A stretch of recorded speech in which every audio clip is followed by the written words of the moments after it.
What is going on, everyone? Welcome to another very exciting episode right here on the MIgardener channel. In today's episode, we're going to be talking about a tip to getting huge onions. Now, a lot of you ask, how do I get big, beautiful onions? And we've done a lot of videos on how to get big, beautiful onions, from the soil to the fertilizer to the seed selection and things like that. But there's a tip that we do to our onions that home gardeners can do that other farmers can't, and it gives you bigger, more beautiful onions. And that's called pruning. Let's go.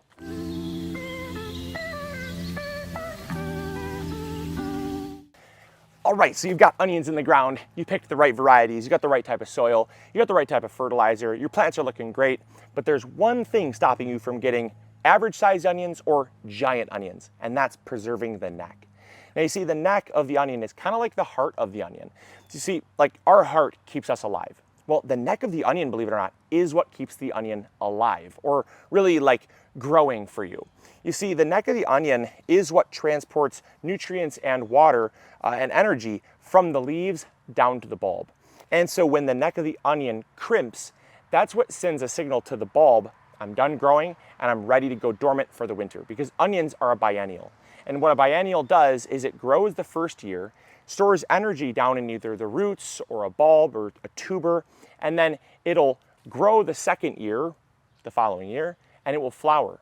And so onions will do that. What they're doing is essentially storing the energy in the bulb, the thing you're harvesting. And so the longer you can keep the neck of the onion able to transport the nutrients and the energy and the water and stuff back and forth from the leaves to the bulbs, you're gonna have bigger bulbs. And so what we wanna do is we wanna preserve the neck of the onion by reducing the weight of the tops. So here we have some onions that actually fell over prematurely. And what you'll see here is that the neck of the onion got soft and limp, and it causes the top to fall over. And when that happens, it sends a signal, like I said, down to the bulb that says, I'm done growing, I'm ready to go dormant. And so even though this onion probably still had another month and a half left in it, we had some really strong rain and some really strong winds roll through here, and it probably blew the top over, and that's all it took. Now it's done. We might as well just pull it up because it's not gonna get any larger. And see here, see how that neck is all soft? You can basically whip your hair back and forth with it. That is why you want to preserve the neck of the onion, because once that happens, it's done. And why does that happen? Well, generally it'll happen because there's too much weight on the top, and once the neck starts to get a little soft, all it takes is that top heaviness to crimp over and finish. All right, so like I said, one of the biggest ways that you can actually preserve the life of your onion is by getting the weight of the tops off the neck of the onion. You see, the neck of the onion sometimes will just fall over when it's ready to be harvested, but if it falls over prematurely, you could have taken some of the weight off and had it last another 2-3 weeks, sometimes even a couple more months, meaning you're getting that much more growth out of your onion. And as a home gardener, you can do that when other farmers can't, right? So you actually have something at your disposal, which is control, right? We're not talking about several acres of onions, we're talking about several square feet of onions, which is awesome. So it makes no sense why you shouldn't do this. And all we're gonna do is basically look for tops that are long, spindly, or crimped. It's that simple. So we're gonna come through here, and as the onion starts to grow, those first leaves, the newest leaves, get typically the longest and the most spindly. These ones are super long right here. And so all we're gonna do is we're gonna come in here, and we're basically gonna go from where the onion leaves form, right? Where the onion leaves form at the top of the neck. Coming off the neck, you have your leaves. Each leaf on an onion is actually a ring. So the more leaves you have, the more rings you have, and the bigger the onion is gonna get. So coming up here, you notice here, look how long this leaf is. Super long, super droopy. It's old anyways. It's getting replaced by new growth. Might as well take it off. See all this over here? Take all this off. Oops.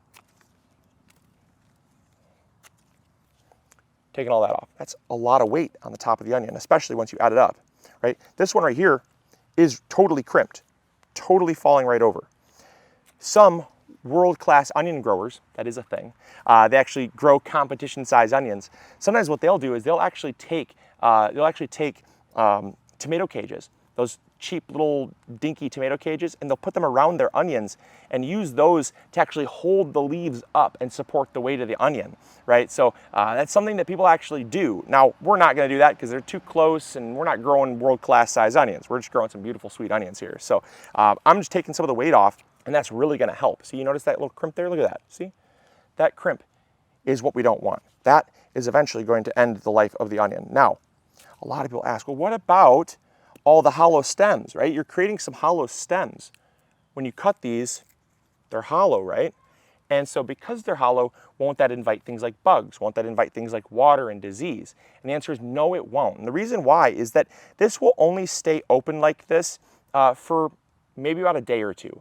After a day or two, it'll actually kind of wilt and close up. And that's fine. That's actually what you want it to do. Because once it wilts and closes up, it will actually kind of seal it off. And it kind of prevents things from pests and bugs and water and stuff getting in there. And it'll be totally fine. But it'll get the weight off the neck of the onion, which is, like I said, the heart of the onion. So all we're gonna do here, just kind of come in here, prune all these up. Now again, we did this when we planted our onions out in the first place to kind of get the weight off the onion, but then we're doing it again. And you can do this all season long if you want to. As long as you've got growth that's producing and you have old growth that's kind of getting wilted, you can take off that old growth, let that new growth form.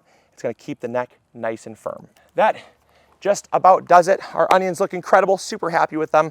And I know that from doing this, we're gonna get probably another 2 to 3 weeks, maybe even another month out of our onions, which is great because they're not even close to being done yet. So I hope you guys try this, and I really do hope that it helps take your onion game to the next level. I know that a lot of people have kind of neglected their onions and neglected pruning them, and that's just because you didn't even know about it. So now that you know about it, hopefully this tip is gonna help you guys grow bigger. And also, I know that you guys are gonna be asking about the onion tops. What are we gonna do with them? Are we just gonna let them go to waste? No, we never let anything go to waste. So these onion tops are wonderful. What we really like to do is take off some of the drier tips that might be a little more older, but take these nice green onions right here, and what we do is we throw them in the dehydrator. We'll throw them in the dehydrator for 10, 12 hours till they're nice and bone dry. Then we'll dice them up or grind them into a powder, and you can use them just as you would things like dried onions, dried chives, and it makes a wonderful addition to things like soups or even seasoning mixes. And it's just another way that you can actually use something that's growing in your garden to help produce some food on your table. So don't sleep on that tip. They're great, and they are really, really flavorful. I mean, I'm not gonna be able to go kiss Mrs. MIgardener right now, but I'm telling you, they have so much flavor in them, and highly recommend trying it. So give that a shot, dehydrate those. If you don't even feel like using them, at least throw them in the compost pile. So hopefully this tip helped. Hopefully you guys enjoyed. Hopefully you learned something new. If you did, make sure to throw a like up there. Subscribe if you haven't already. And if you know somebody that you think is growing onions that could benefit from this video, share it with them. I always appreciate that. It's an honor to share these videos with your friends and to be entrusted with someone else's garden. So thank you guys so very much. Hopefully you guys enjoyed. And as always, this is Luke from the MIgardener channel, reminding you to grow bigger. Take care.